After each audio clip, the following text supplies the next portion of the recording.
This is CBC Winnipeg News.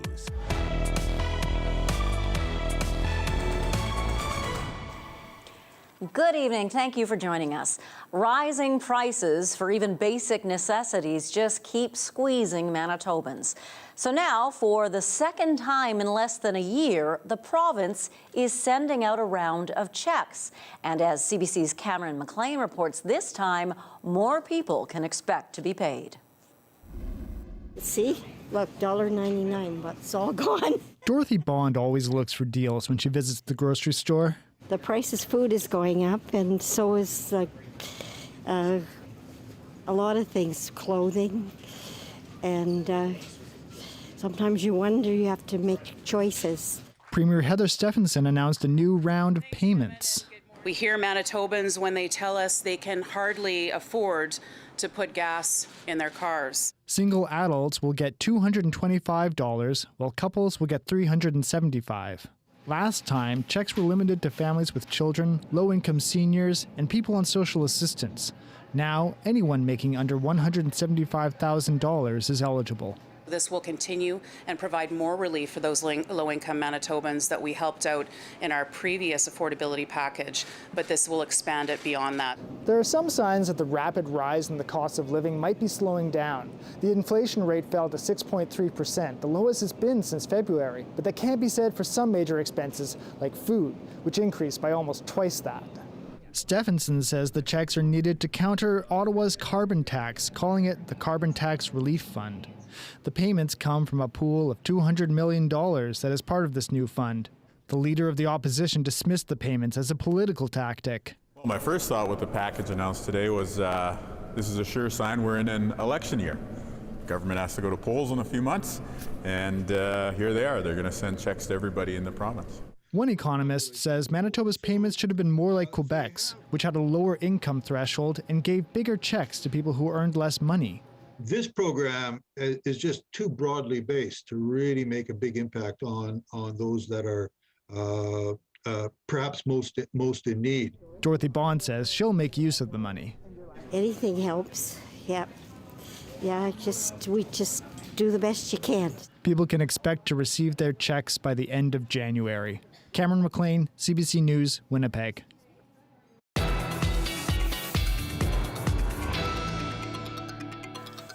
As you've probably noticed, our weather's been deteriorating throughout the afternoon. Meteorologist John Sauder joins us now. What's doing this, John? Yeah, a quick look at the radar here, and you can see this band of snow as it's moving from west to east across southern Manitoba. Winnipeg, right in the middle of things right now. We've got this right through the Red River Valley. It's not just the snow, though. It's the wind as well. It's been gusting as high as 50 kilometers per hour throughout the afternoon. So you look at the current conditions. Temperatures got to about -7. We're now at -8. Visibility at 1.2 kilometers. An hour ago was at 800 meters. Wind gusts not registering, but still very gusty, and that wind is going to shift as a cold front moves through. It's only going to get worse late evening and into the overnight and tomorrow. I'll show you the details and where the warnings and advisories are in just a few minutes.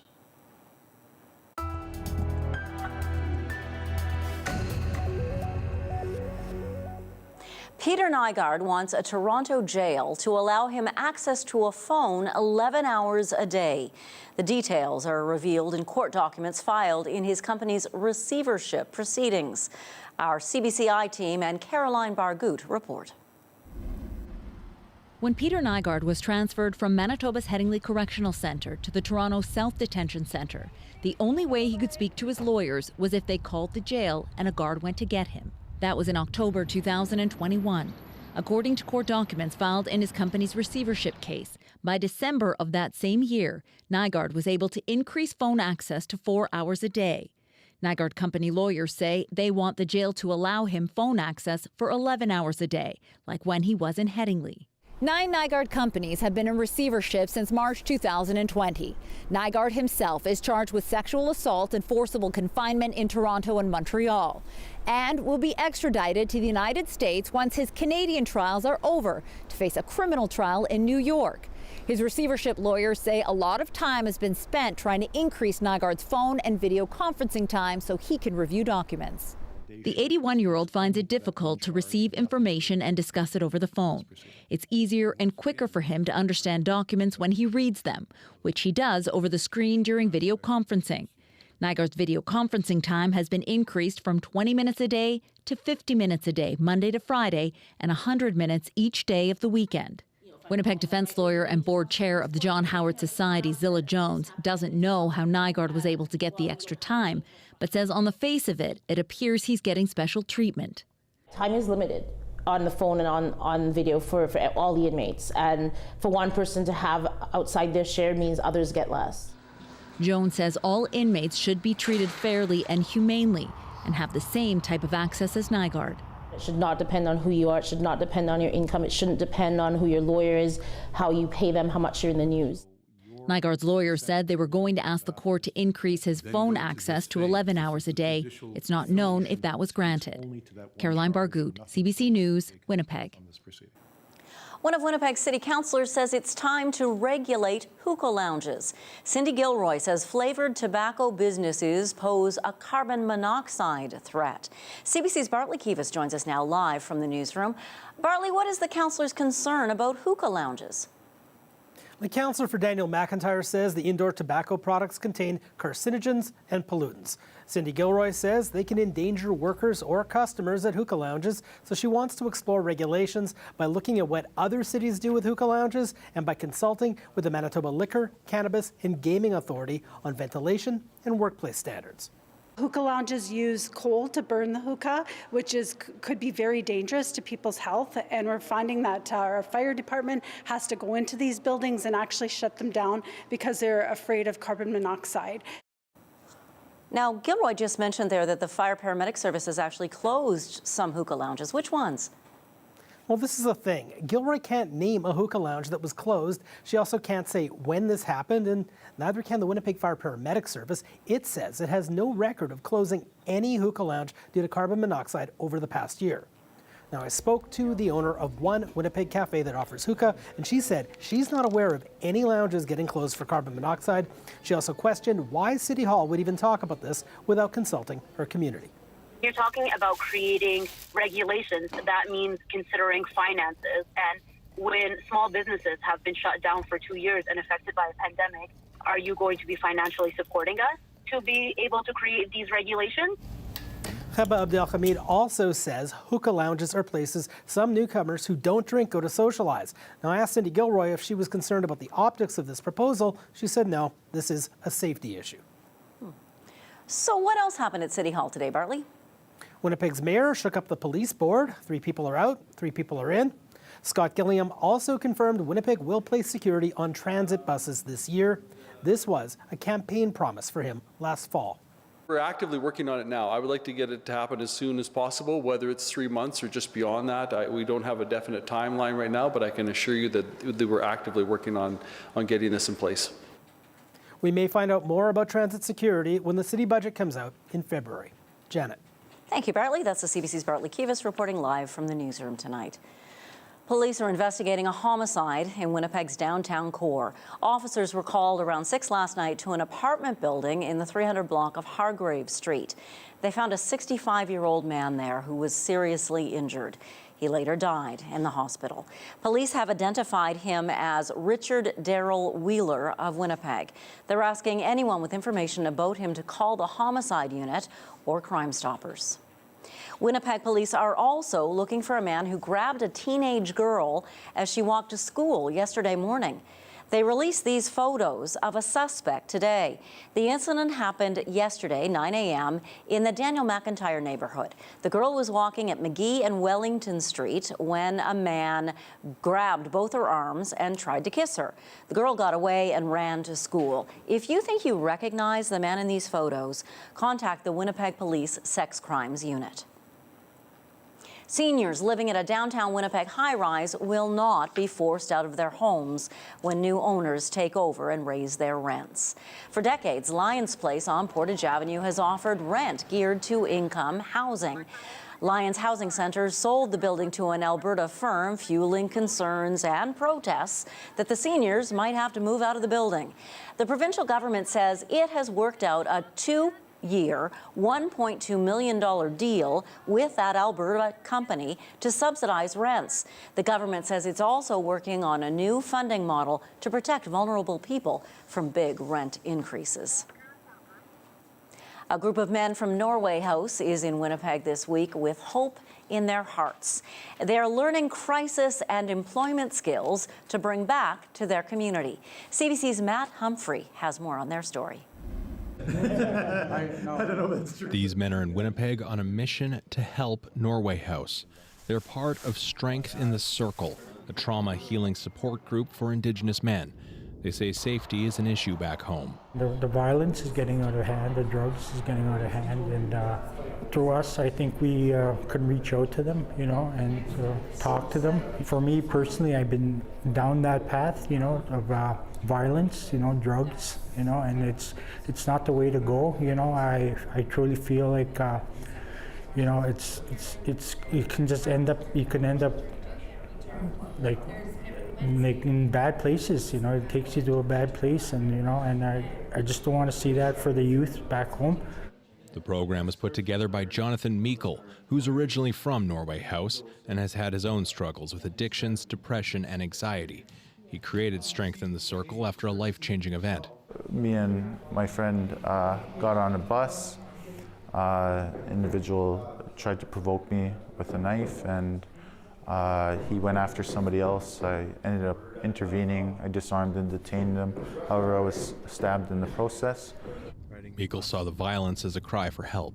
All I knew were the things that I shared in common with him. He was Indigenous, he was a man, he was a youth, he was exhibiting behaviors of violence, he had substance abuse issues. The two became friends, and Strength in the Circle was born, men helping each other heal. This is the first Winnipeg trip for the group from Norway House. It's been a week of workshops and volunteering and joining patrols. Johnny has got a hold of me and asked me if I was interested in doing this training. Therefore, I accepted it. He was also looking for other guys to join, so I went out and I looked for some people that had the same interest as I did. Training has showed me a lot how to connect with people in a more positive manner. We also are taking the suicide prevention program training, which is very helpful to us because, there's a lot of stuff that we did not know until we knew now. Through recognizing and addressing historical trauma, Meikle hopes these men come away with tools to help people. The vehicle to get to that place that we want to be is to build up our supports in every way that we can. To me, that's what I think is going to get us to that place of collective healing. The trip wraps up on Tuesday. Matt Humphrey, CBC News, Winnipeg.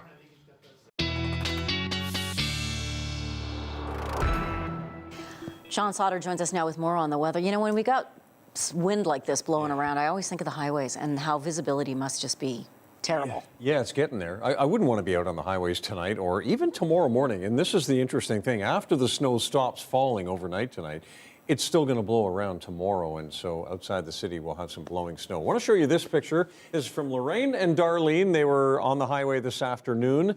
Highway 8 just coming up to the perimeter, and conditions at that time were already starting to deteriorate. So thanks for the photo, Lorraine and Darlene. Now we've got a blowing snow advisory in effect. It includes Lake Manitoba, west of the Red River Valley, and in the last 40 minutes or so has been extended out to the east of the Red River Valley. So this is where driving right now is going to be worse. Now this warning will continue to shift to the east and sort of follow the weather as it moves off to the east. So we'll have another look at the radar in a second. Another warning, kind of a precursor of what's coming to southern Manitoba for the weekend, but this is now an extreme cold warning in effect in the far north.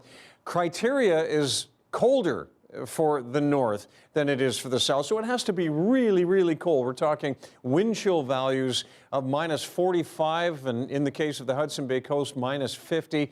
That's not a temperature, that's freeze times between 2 and 5 minutes on exposed skin. So That is very, very cold, and that's the kind of weather that's moving down into southern Manitoba as we head into the weekend. Probably wind chills not quite that cold, but like I say, our criteria slightly less here in the south. You look at the snow and the main band of snow right over Winnipeg right now, Interlake, Red River Valley, areas out toward Portage. It has stopped snowing in Brandon, but winds have died down just ahead of the cold front, and those winds are going to pick up again and start blowing snow around.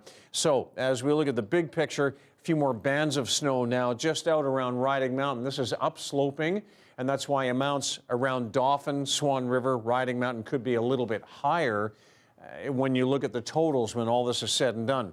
Low right now, right over central Manitoba, kind of moving in a southeasterly direction. So this is just after midnight. Snow should be wrapping up a little bit here in the Red River Valley. Still happening, still blowing around overnight. Overnight winds are very strong. Same with tomorrow morning. As skies clear, temperatures will drop through Friday. Winds will gradually drop off, but then the really cold stuff moves in for Saturday. We're talking minus 30s in the morning. I've been talking about it all week, and minus 23 to minus 24 in through the afternoon, both days on the weekend. This is additional snowfall from now and out over the next 24 hours. About 6 in the Winnipeg area, another 10 in Kenora. Not much more to fall to the west, but like I say, it's going to blow around with these very gusty winds. Notice they're still out of the south here and back already to the northwest behind the cold front. That cold front moves through later this evening, and these winds will be very strong. Strongest in the morning hours on Friday. Minus 14 tonight, and the temperature just continues to fall with the blowing snow and the gusty winds tomorrow. Minus 18 by the afternoon. We'll see some sun, but out of the city, it'll be blowing around quite a bit. And then these are the numbers for the weekend. Hey, at least we'll see some sunshine on the weekend, but it will be very cold. I do love how you always try to look at the bright side, John. Thanks, Janet. We'll talk to you in just a little bit. You know, last year was Manitoba's most successful year in film production yet. It is a booming industry, but it's one without gender equity in certain roles. Men dominate camera departments on film sets. Film Training Manitoba would like to change that, so it's offering a new hands-on camera course called the Camera Lab for underrepresented film workers in Manitoba. I spoke with their Workforce Development and Operations Manager this afternoon. Alison Bile, why is a program like this Camera Lab necessary in Manitoba? I mean, certainly this Camera Lab was just an opportunity to highlight and bring on, highlight a camera course with female technicians as an opportunity to promote the film industry and, encourage women to, attend this course to learn more about camera and meet some really talented female camera technicians based in Manitoba here. How do you think it would help the industry to have more gender diversity in the camera department? I think it's just, just to create more, a workflow, a stable workflow, and just for an opportunity, just for maybe women who maybe felt, an opportunity for them to jump in and just to have, create a more cohesive, gender balanced department here, and just the industry as a whole. You say a smooth workflow. What do you mean by that? Just have a good workflow. They have people in different backgrounds and experiences, and even just an opportunity for women to, showcase their skills and to, join the film industry here, as well as to showcase that it can be for individuals, all backgrounds and trades and creeds, and just opportunities to, have a more fluid, diverse industry. I know many industries in Manitoba are having trouble attracting staff and keeping staff. How are the staffing levels in Manitoba when it comes to film crews? Do we need more people?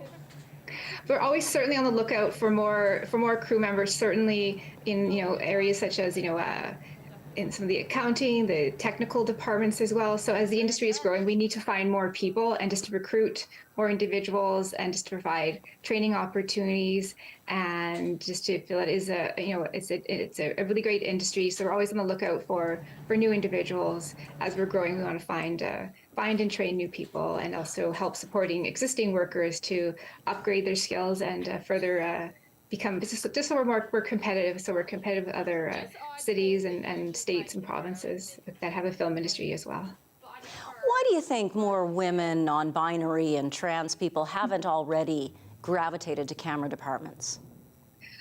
I'm not so sure. I just think it's just an opportunity. Maybe they just felt that they weren't aware of it, or maybe they just felt that maybe they didn't see themselves in that. And so to have a course with like three really talented women that can then other women who may have been just kind of learning a new industry, they can see someone like them say, I want to be a part of this industry, and to see a course featuring three talented female technicians here in Manitoba, then it can provide some inspiration. Now, there are areas on film crews where women dominate. I'm thinking of makeup, hair, wardrobe. Will you be offering training programs for those areas as well?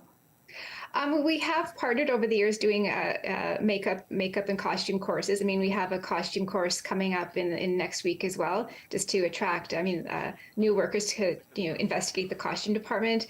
And, we've had great partnerships with the labor unions to do entry-level courses in other departments as well, just to introduce people to, some of these new departments. So, we've had some great successes with those courses in the past as well. And we have another course coming up in a couple weeks on an introduction to the costume department, with some two great, skilled costume technicians as well. So that could be an opportunity to investigate and learn more about this, and another exciting department that is having many successes as well. Alison Bile, Workforce Development and Operations Manager at Film Training Manitoba, thank you for your time today. Thank you much for having me. VRL executives were grilled today over why passengers were left stranded on trains when a winter storm hit over the holidays. We've got more on that for you after the break. You're watching CBC Winnipeg News.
Via Rail executives were grilled today by MPs on the Transport Committee over why Via left passengers stranded on trains when a winter storm hit over the holidays. In one instance, a 5-hour journey from Ottawa to Toronto turned into more than 18 hours of delays.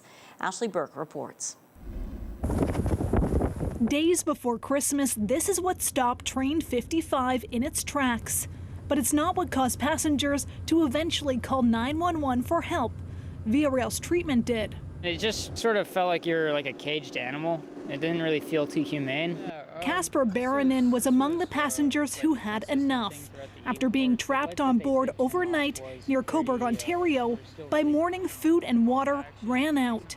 Most washrooms were out of service, and he says misinformation from Via Rail hadn't let up. I think what was really crazy about it was, well, there's a lot of like miscommunication. They're like, yeah, an hour and a half longer, and then, oh, maybe 3, and then, 3 hours later, it's like, yeah, so another hour. That was really frustrating. What was supposed to be a 5-hour train ride home, he says turned into a more than 21-hour journey. At a parliamentary committee today, Via Rail executives had to answer for it. There was misinformation we offered the passengers. We exacerbated the level of anxiety of those passengers on board. That included an email sent out telling passengers the tree had been removed when it hadn't. Obviously, they didn't take it well because they saw that the tree was still there. Certainly, over the course of 18 hours, one would think we could evacuate a train. We had passengers in a safe place with light and heat and access to washrooms. We couldn't access the train, or we couldn't access the train to evacuate them. Via Rail said it wasn't safe to guide passengers along this creek to a nearby neighborhood without power. But Baranin said the worst part was the lack of support from staff. The part that I found most annoying was they were still charging us for food when they were passing it out, and water. That was like salt rubbed into the wound. We were selling food that is against what we normally would have done. Once again, that's a failure on our part, and it caused anxiety to the passengers on board. So for that, I apologize. Via Rail said that on top of other refunds and travel credits, it will now reimburse passengers on that train for any food or beverages that they should have never had to pay for. Ashley Burke, CBC News, Ottawa. A day after Germany cleared the way for Ukraine to receive Leopard tanks, Canada says it's sending 4, and also personnel to train soldiers to operate them. In the war today, air raid sirens wailed in cities across Ukraine under a barrage of Russian missiles. Abby Kuthausen reports.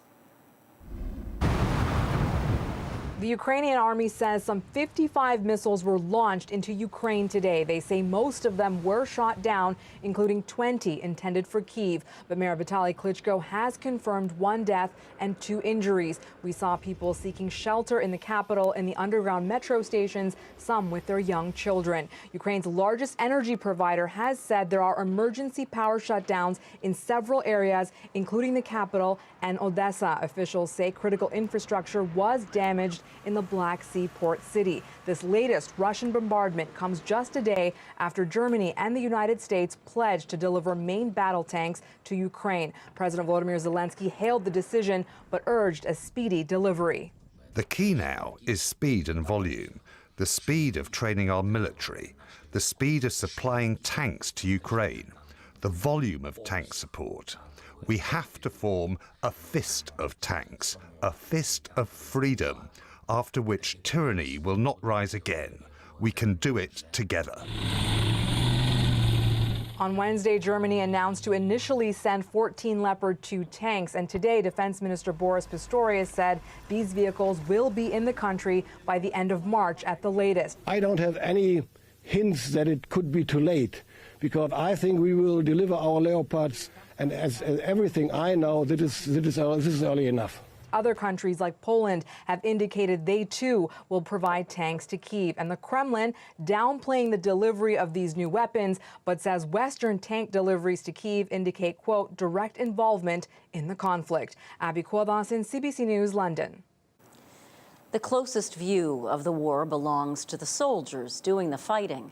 The next closest people are the medics, the people who tend to the fighting's aftermath.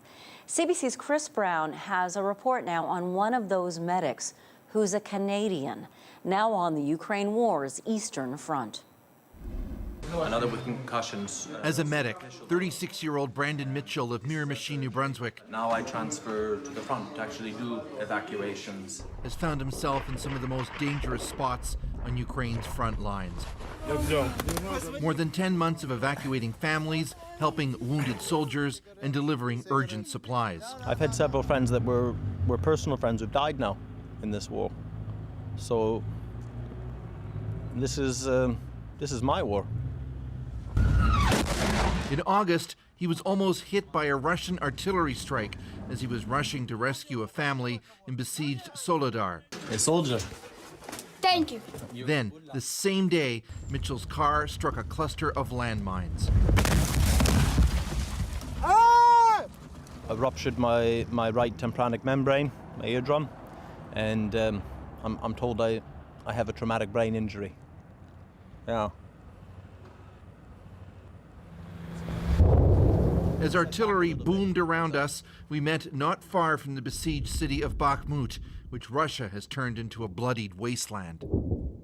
Mr. Putin cast his country into terminal decline and wasted an entire generation. Because I've seen how they butchered people. I've dug bodies out in Soledar.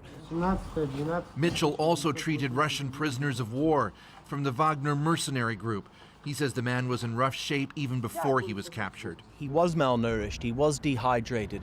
I have no sympathy for him, but if all those things are true that we hear, the best possible outcome for that man that he came to us.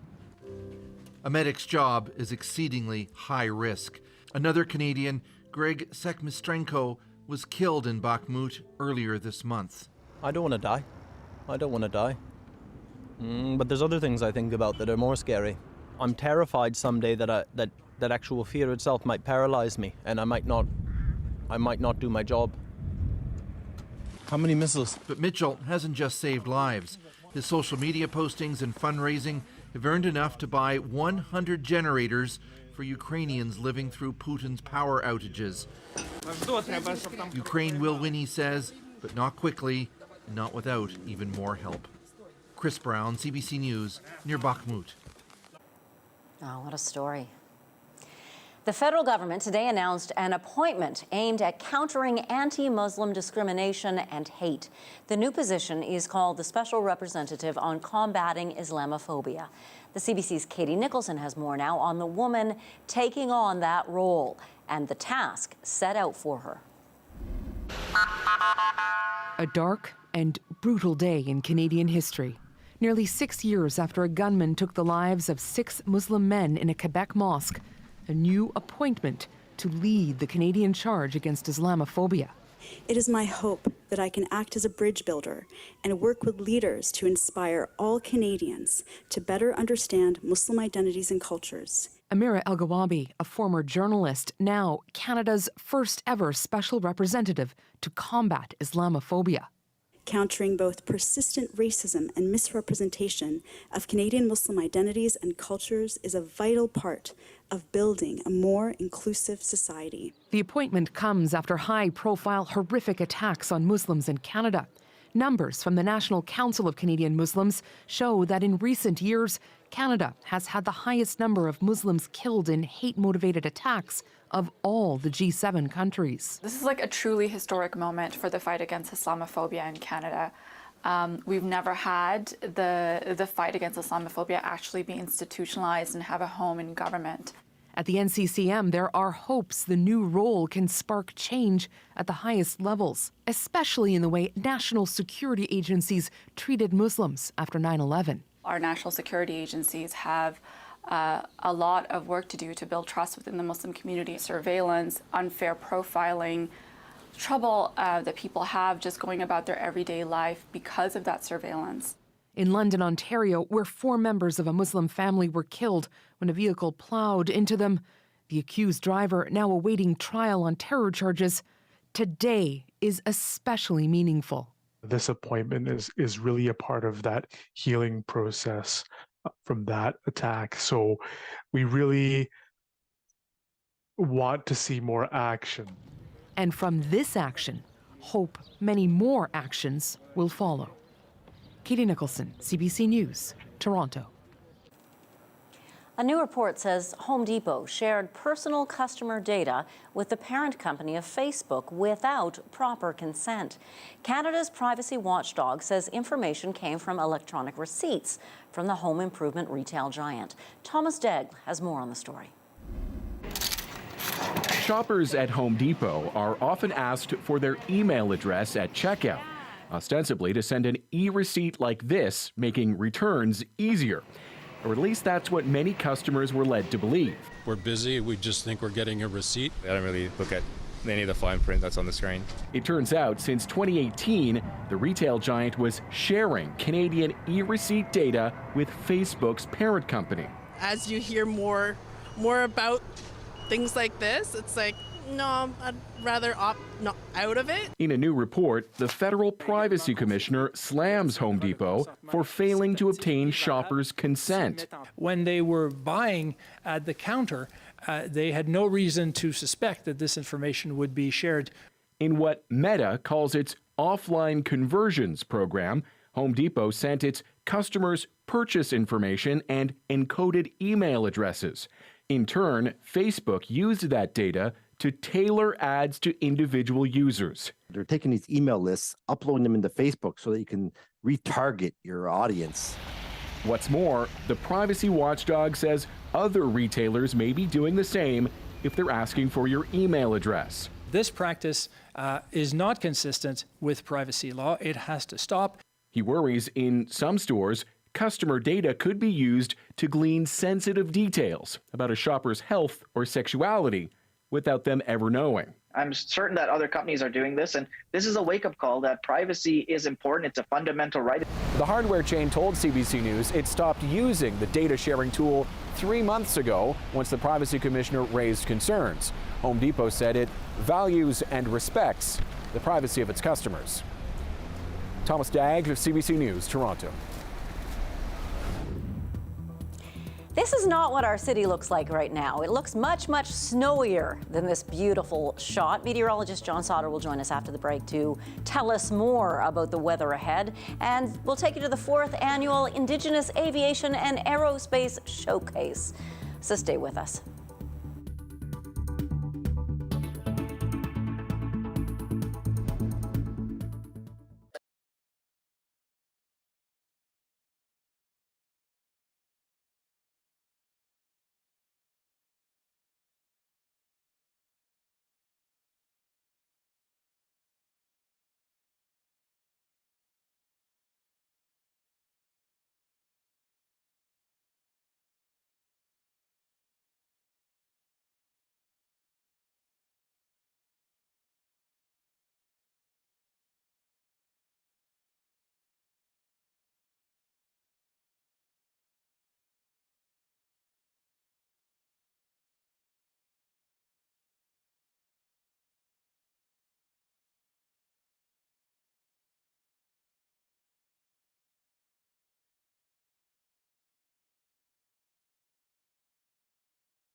The 4th annual Indigenous Aviation and Aerospace Showcase took place today here in Winnipeg. The goal of this event is to introduce Indigenous people in our province to the many careers available to them in the aviation industry.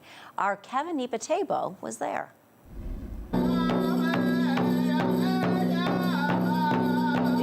I see a lot of interested eyes around here. I'm hearing a lot of questions answered. So I'm thinking that this is actually a good place for most youth that have an interest in aviation and aerospace to come to.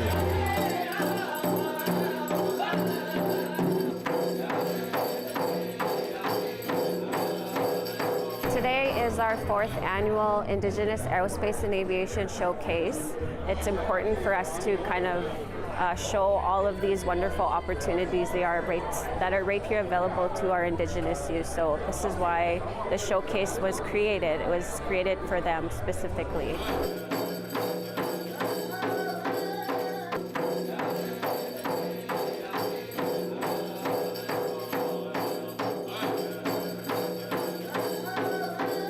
I'm honored to be part of this. It is a little bit intimidating, but also it's very exciting. I'm excited to get started in the industry. Sometimes we're not sure, right? All we know is, oh, I want to be a pilot. Oh, I want to be an engineer. Okay, but where do I go? How do I do it? This is the place to be for that. It's a great idea holding an event like that, absolutely. You know, we've been talking about all week this cold Arctic air that is sinking into southern Manitoba this weekend. Temperatures across the province will plummet into the -30 range, and it's pretty much the coldest, Janet, that we've seen in Manitoba since December. This January's been so mild. Yeah. You know, we had a couple of cold days, but it's just been so mild. I think we've gotten spoiled. Yeah. Now, I don't know if you've noticed this, but sometimes when it gets really, really cold out there, when we get the true Winnipeg winter weather, some people, even folks who love it here, look at each other and say, why? Why do we live here? CBC's Jim Agapito braved the cold today to ask people that very question.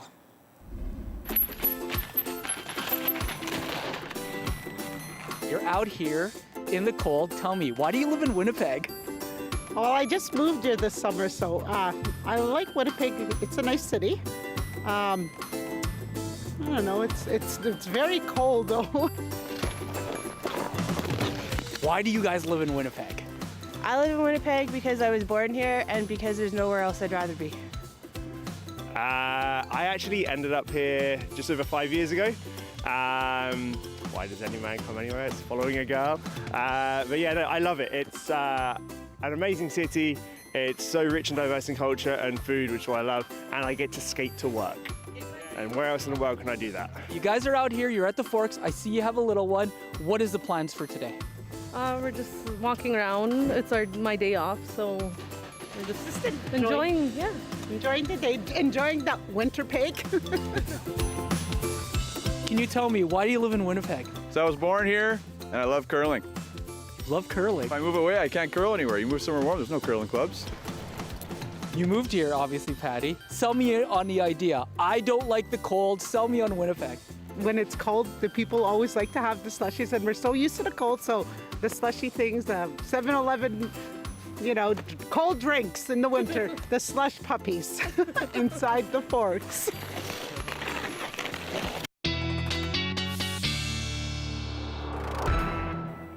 It's great. I wish I could skate to work. That's just so lovely. Isn't that something? And in the summertime, you can take a canoe to work or there something you go. like that, or a kayak. All positive comments. I'm in that same group of people. I love Winnipeg. I really, really do. And we have to learn to embrace winter, right? Let's get right to the temperatures and some of the cold weather that we've been talking about. -7 now at the airport. Temperature will be mild through the evening until the cold front moves through. And you can see a little bit of evidence of, well, not really. Look at the Melita on the warm side of the low is at 2 degrees right now. That's a +2. In southeastern Saskatchewan, southwestern Manitoba, some of the snow that was falling was mixing up with some rain. So yeah, a very tight thermal gradient there between the warm air and the colder air out to the north and to the east. Minus 13 right now in Kenora. Then across the north, we get into that area where there is an extreme cold warning in effect. But these are the current numbers across the north. Minus 19 in Thompson and Gillam, minus 29 right now in Churchill. Forecast conditions for tonight include that snow, that 2 to maybe 5 centimeters through northwestern Ontario tonight. Here in southeastern Manitoba and the Red River Valley, we'll see temperatures down around minus 15, but some snow and blowing snow continuing until about just after midnight in the Red River Valley, a little bit longer than that farther east. And we'll still see some blowing snow, but snow ending out to the west tonight. And then across the north, we have some of that snow as well. It ends through at about midnight here in the west and just after midnight in Thompson with some clearing skies. Temperatures getting very cold, minus 34 tonight in Island Lake, minus 33 in Churchill, and not much warmer through the day tomorrow. Churchill should be right around minus 29, the temperature missing out of the graphic right now, but skies will brighten up across the north. Here in the southwest, we'll see a sun cloud mix in the west and some general clearing, but temperatures will fall through the day.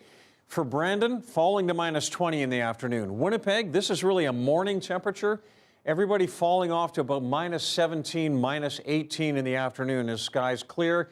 Winds will also drop a little bit through the day. And we'll still see some snow in northwestern Ontario, but generally cloudy conditions with the snow ending in Kenora and Fort Frances. A minus 12 for a high tomorrow in Kenora, and that's pretty close to the seasonal normal. Well, there you go. Thanks, John. Thank you. Next, we go inside the workshop where a local luthier handcrafts guitars. You're watching CBC Winnipeg News.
Inside his workshop on Winnipeg's St. Matthews Avenue, Alan Birdsell pours his heart into custom handcrafted guitars.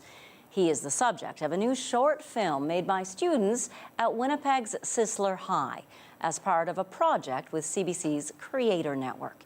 As the students show us now, Birdsell thrives on collaborations with musicians. It's a guitar that I made back in 2012 for a local musician. His name is John Sampson, John K. Sampson, who played at the time with a band called the Weaker Thans. And so I built him this guitar, probably a little fancier than he wanted. My name is Alan Birdsell.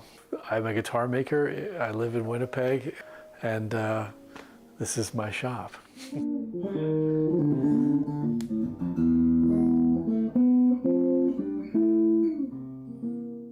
So I'm John Sampson. I am a songwriter from here in Winnipeg, and I play songs often on this guitar. Up until this point, I'd been making much more extravagant and complicated guitars. So this was a real step back for me, a step in a direction of collaboration with the client. I feel like I've always known Al somehow. I'm friends with his family, and he's worked on my guitars for a long time. So I'm not sure when exactly I met him, but he's been a really important figure in my life. He's really kind of been very encouraging, and he's really done a lot to make me feel more comfortable and confident as a performer. If you know anything about John's work, a little bit country, a little bit rock and roll, a little bit punk rock. No, he put this on. I've met others in the punk rock and heavy metal world, and a lot of stickers get put on after the fact, not for me, but I think he wanted to encourage people to get off the social media or something like that. And maybe I want a little thing that would remind them to maybe like take a break from the internet every once in a while. Maybe it would be a little like Easter egg of a suggestion. I guess the story about this guitar was just that John had some very specific ideas about the way he wanted it to look. They're not unlike, guitar colors, but but he wanted it to be reminiscent of one of his dogs. like he wanted colors that reminded him of things that were in his surroundings, right? So he called me up and he was like, "What color do you want it?" We hadn't really talked about it, and I was like, "I want it kind of the color of my dog Lefty." I wanted it to be kind of a reminder of home, right? So I was traveling a lot. Home is always the place that I think about the most. So yes, I think that the idea that I would have this on stage with me and be able to kind of like be reminded of my home and the people I love and the dogs I love. Well, his reaction was like, anybody who has something made for them, they're ecstatic, but at the same time, he's got to, as an artist, he has to develop a relationship with it first. A little scary, because it's always like, it's a new tool and you're like, am I going to get along with it? But this, almost immediately, I recognized just how much better it was than anything else I'd ever played, and just how dependable, and it's comfort. Like, I feel like that's an underrated thing. I'm really deeply honored that I have this guitar. Thank you, students at Sisler High, for that. That was beautiful. John Sauder's back with your 7-day forecast to find out how beautiful our next 7 days will be. And then we'll bring you your daily lift, so stay with us.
One last look at the radar. Looks like the snow in the Red River Valley and the Winnipeg area and the Interlake is going to continue for the next several hours, but it's also about the wind.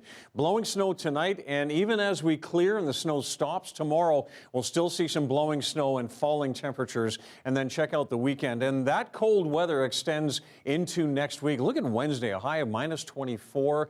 Still cold by Thursday next week. So we need to get out the heaviest coat we own. Absolutely. Yeah. Right now, I'm going to stop and think about summer. Yeah, why not? A Saskatchewan park has learned it's floated into the world record books. Lac Pelche Regional Park, about 240 kilometers southwest of Regina, now holds the Guinness record for the longest line of water inflatables. I want to be part of the next time they set this record. Here's your daily lift.